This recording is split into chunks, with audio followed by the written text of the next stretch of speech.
When a patient screens positive for suicide risk, you can use brief interventions to help keep them safe. One is creating a safety plan, which is a powerful, evidence-based tool that reduces suicide risk.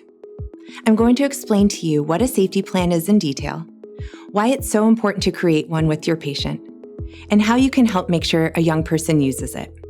This video is meant for pediatricians, but families could also get a lot out of it. A safety plan is a personalized roadmap that a young person can use to keep themselves safe when they're having suicidal thoughts. It's created in partnership with a young person and their family ahead of time, when a young person is not in an acute crisis. And it's designed to be kept handy, so they can grab it whenever and wherever they need it most. A safety plan outlines warning signs and triggers and lists coping strategies and activities they can use to distract themselves during a mental health crisis. The plan lists family, friends, and services to call if they're thinking of killing themselves. Learning how to discuss safety planning in a way that engages youth and their families without judgment can increase a patient's willingness to use it during a crisis event. Let's say one of your teen patients screens positive for suicide risk. You might start by using the fire drill analogy. It goes like this. A safety plan is a bit like a fire drill. Schools plan for emergencies by holding fire drills. These drills ensure that everyone knows what to do and where to go if they smell smoke. Having that plan of action in place helps people act quickly in an emergency. In the same way, a safety plan can help you plan for a future time when you're having suicidal thoughts. We'll come up with a plan now, and you can keep it with you. That way, if you start having thoughts of suicide, you'll know what to do to get you through the situation safely. When completing the plan, engage your patient and their family in each step of the process. Be thoughtful about the young person's development, and make sure the plan is culturally and linguistically appropriate. For many, suicidal thoughts do not happen out of the blue. There are usually signs or triggers. Coping with these triggers becomes easier if you see these signs early and act. Warning signs can be internal, like a sad mood or a spiraling feeling. They can also be external, like arguments or other stressful life events. It's important to write them down and put a name to them. During a clinical visit, ask your teen patient to identify their warning signs or triggers that spark suicidal thoughts. You could say, warning signs are unique to you. It's important to write them down and help put a name to them. Tell your patient when triggers are identified, that's the time to reach for the plan to help feel better. A safety plan also includes coping strategies. These are simple activities they can do to distract themselves. Ask them, are there any activities or strategies that you've used in the past to distract yourself from negative feelings? Or, what would you do if it were 2 a.m.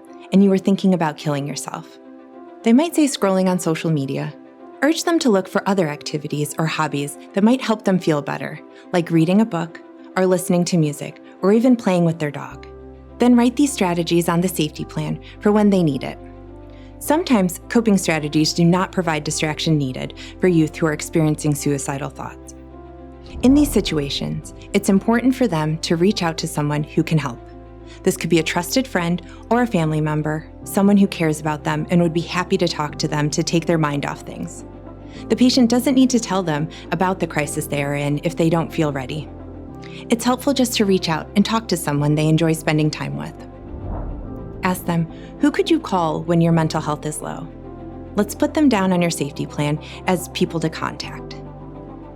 It's important to have a backup plan in case friends or family aren't available. During a time of crisis, teens need a trusted adult who can help keep them safe. It could be their parents or school counselor, or any other trusted adult who can listen. You might say, in these emergency situations, it's important to reach out to a trusted adult who can help you.